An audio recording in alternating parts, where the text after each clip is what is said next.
Well, you know what I got to talk about is the AVGN's top 10 of the year that he did. He did a little top 10, like top 10 Cinemassacre videos. Oh, really? Oh, you didn't see I it? didn't see that. I saw E.T. where he's like, I've got a beard now. I'm a swearwolf in this one. Just kidding. Yeah, let's see. He did E.T. for the PlayStation, and it was reasonably funny in as much as there's like, if you play through all the credits at the very end, it says "fuck you, Bin Laden." Yeah, the whole video is hanging on that revelation. And boy, does he milk it and all that stuff. You can't believe it says "fuck you, Bin Laden." And I don't know. I was a little surprised by how funny I found. Not necessarily what he was doing, just the core thing of like "fuck you, Bin Laden." But it was so funny because I mean, E.T.'s underneath. Fuck Bin Laden. Fuck off, Bin Laden. Yeah, it's absurd, and yeah, and he kind of like half-asses the rest of the review, which is fine. Didn't he like shoot something out of a walkie-talkie at one point? That's a little funny. That's a little funny. And there was like one joke about like how there was like a group of games in like 1984 or whatever, and then there was a group of games in 2000s. Like, what is it like a resting for that many years? What is it, a cicada? And that made me laugh. I don't know. That's a 17-year hibernation. Is E.T. a fucking cicada? So not terrible. Our friend Super Ant, he cut it down to 12 minutes, and boy, does it work better at 12 minutes. Yeah. You just want it condensed. And you know what else you don't be needing is like a big ad at the top of the video. If you wish for more AVGN 8-bit, then your wish has been granted.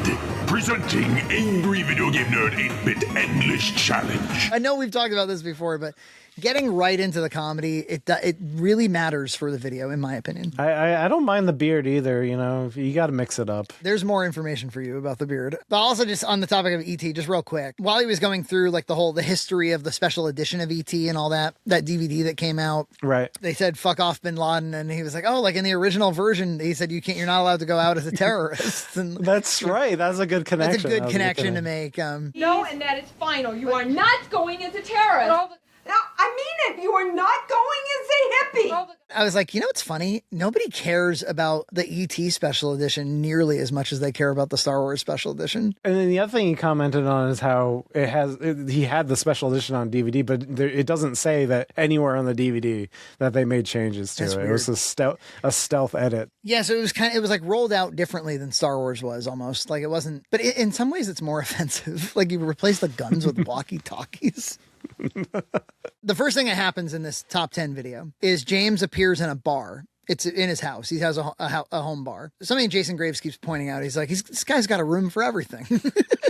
Oh yeah, he's got his book room. Yeah, he's got a book room. He tells you what a book is. Yeah. Yes, books. You know, pet peeve. This might be a minor thing, but pet peeve. Have you noticed that there's like so many YouTube videos where the host thinks it's funny to start things off by saying, books, or cameras.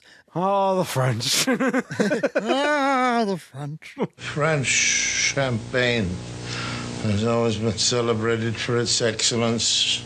Champagne. If I was doing a video about like Legos, Legos. It's just a minor thing. It's fucking, now you'll hear it. He shows up in his bar and we were like, have we seen the bar before? And I was like, I think the bar has been in commercials that he's done before, I think. And in this one, he's got an EJ beard. He's got a big bushy beard. Like he really grew this fucker out. And we're going to learn why. And he says he's really proud of himself. He had a really huge year. Life's all about doing what makes you happy. As we go through this, I think that we can't help but agree. Now, you know how I've been saying since October, like, hey, you got to admit, like, this is pretty prolific, even if it's not your cup of tea, even if it's sponsored sadness. I'm like, you know what? You got to be sort of fair. This wasn't the year of no time. This wasn't the year of like phoning the whole channel in like the way it had been previous years. So his number 10 was the Monster Madness Haunted House episode. You know, remember we talked about that? I mean, I personally would have chosen like his Mike Matei talk about the Haunted Mansion, like way before that, personally. I thought like those Mike discussions, although Mike is prominently featured in that Haunted House one, so maybe that's fair. They went on this big Haunted House tour that seemed really cool, but to me, it would have been a much better video if they'd actually like filmed the Haunted House and showed us the Haunted House. Instead, it felt like two guys talking like about something that you're not allowed to see, which felt weird. Obviously, that whole Monster Madness thing during October where he's sniffing candies and stuff. That was considered to be a low point for the channel for a lot of people. But I think that some of this, as we go through, what we'll find is that this was a year for James of like one for them, one for me. It's a little bit like you'll see that some of the pet projects he was the sole worker of, while Retroware was probably working on AVGNs and Sponsored Sadness and hot sauces and stuff. And to me, like, that's a pretty good model, actually. If you had something that was working, you could get other people to like keep that machine running. And then you, as the sort of visionary, if we can call him that at this point, would go off and like create new business and generate new interest, right? Where your actual enthusiasm lies. Yeah. It's kind of what we've always wanted him to do. His next one was Cinemassacre hot sauce.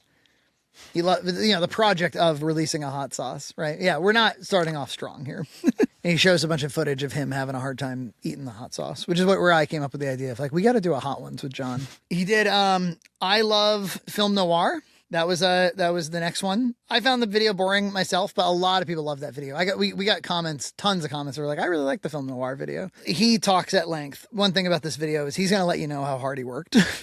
He's not gonna miss an opportunity. He says he actually watched all the videos and he went through all the stuff and oh wow, it was a bit wow.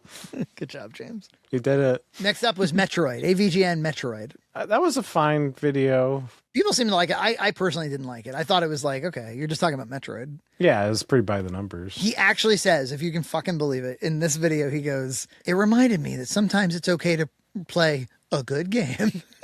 I've realized over time that it's okay to review a good game every now and then. Whether I love it or hate it, all that matters is if I have something to say and that I care about it one way or another.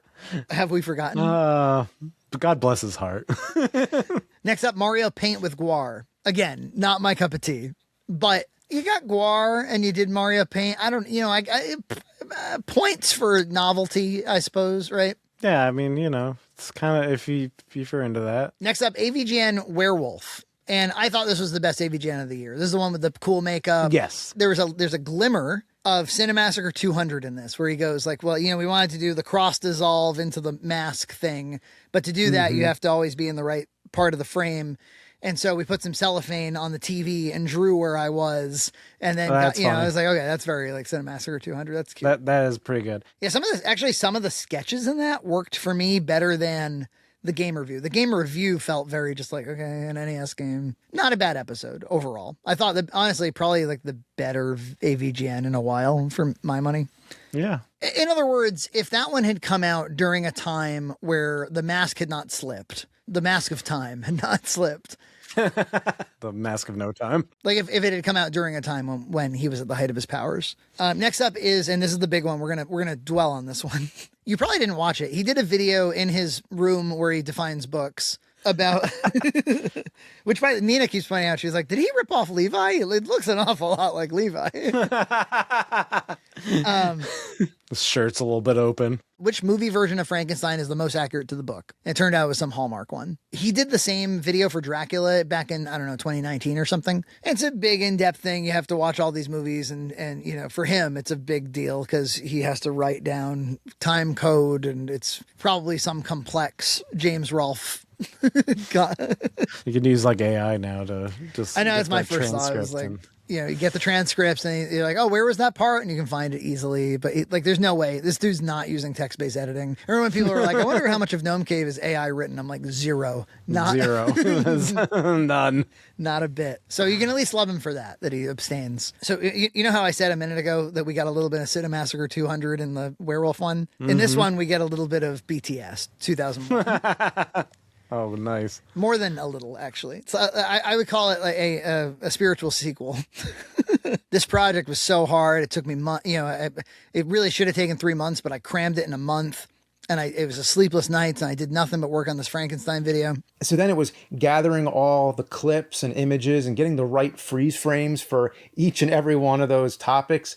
That was a project in itself. You see, the premiere project got so outrageously large that I was afraid that the whole thing was just going to crash on me. Oh, no. And all that work would be out the window. Weird glitches were happening, and I was really worried I wasn't going to be able to finish it, and all that work would get flushed down the shitter. I don't understand. Like, why would all the work be out the window? Like, you can just back up that file. Yeah, you can back up the file. You can do project manager, and you can project manage it and create. You can even take it into a new folder, and it'll do the whole thing. It'll link everything for you, so you could have it on like an external hard drive or something. If you were scared, if you're like suddenly for some reason scared, you could do that. It's easy. Project manager, just Google. You can Google. I imagine every time he opens the project, he's like, "Whoa, the entire project's about to die, man." So that's already very strange. And then he goes, "Let me make sure I get this right. This is important." So he's got all the movies, all the Frankenstein movies, and he's got still images of from each one. And then on top of those is text that shows where they're scoring in the accuracy counter. She's got a scorecard. You following me so far? Mm-hmm, mm-hmm. And he goes, "Oh, that scorecard, that just completely, those scores drove me crazy. That messed me up so bad." And I'm like, "Why?" EJ. Well, first of all, if you had to do that for one of your videos, what would your method be? I'm sure it would be valid, whatever it is. Well, is it like animated or anything? No, it's not animated. It's perfectly static. Oh shit! I would just Great make like a. I would just make a Photoshop file of the scorecard. Yes, and I would make several. I would make several copies of it, and then I would like switch out things I needed. We are on the same page, my friend. That's exactly what I would do. I'd have like stage 4, whatever, and then you could just then the file could easily be revised. Yeah, you could make layers. You could make them you could put them in folders, and yeah, you could hide folder. Yeah, and with a PSD, it updates automatically in Premiere, right? He goes, "Well, so what I did was I went into Premiere. So at first he's using the titling thing in Premiere instead of Photoshop. Okay, all right, whatever. I guess. For one, kind of want those text layers to be like finalized before I'm editing with them, because they're going to shift around otherwise. You would at least think, well, maybe even though there's like 18 videos on the screen, maybe he would at least make one text layer for every one of the scores so he could manage them independently. Right. No, he says this in the video. He makes a text box and he goes up to like the first image and he puts in a 1, and then he spacebars, and he does a 2, and then he enters, and he does a 5. Oh my god!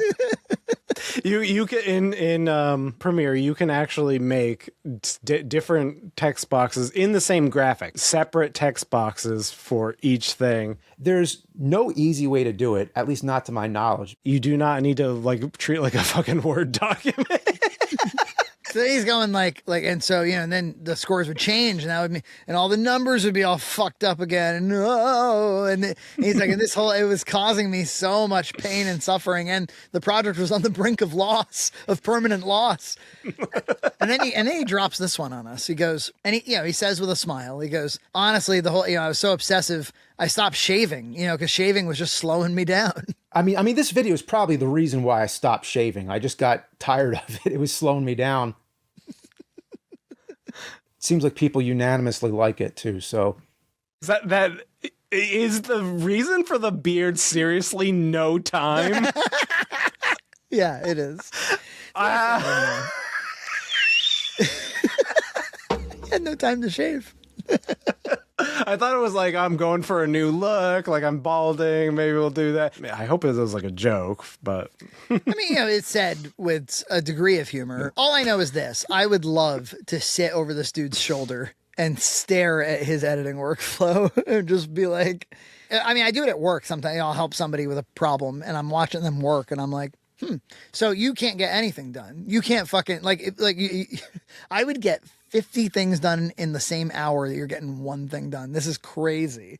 Like, somebody ought to be auditing you for productivity. I bet he doesn't use a single like hotkey for anything. Probably not. I use like a hotkey to, switch it to the blade tool, then the pointer tool, you press V, C, V. AVGN 8-bit.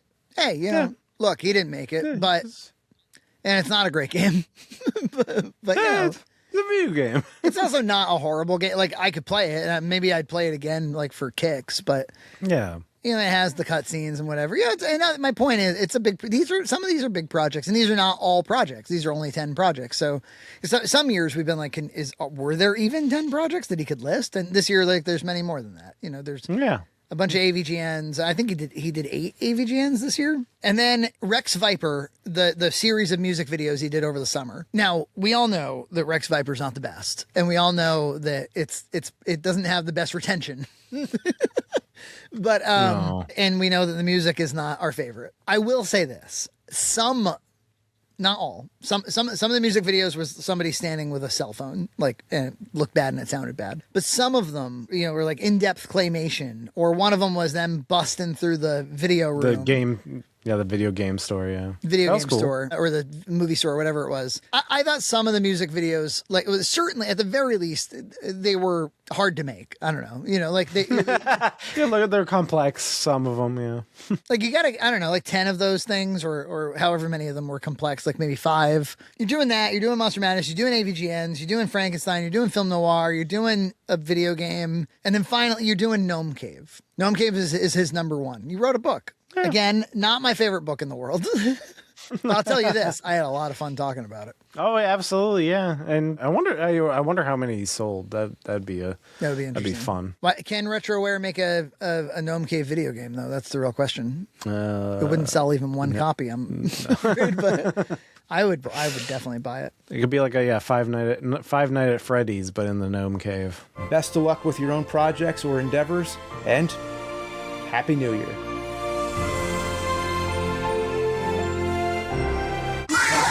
Subscribe to Red Cow Entertainment on Patreon for full episodes every other week.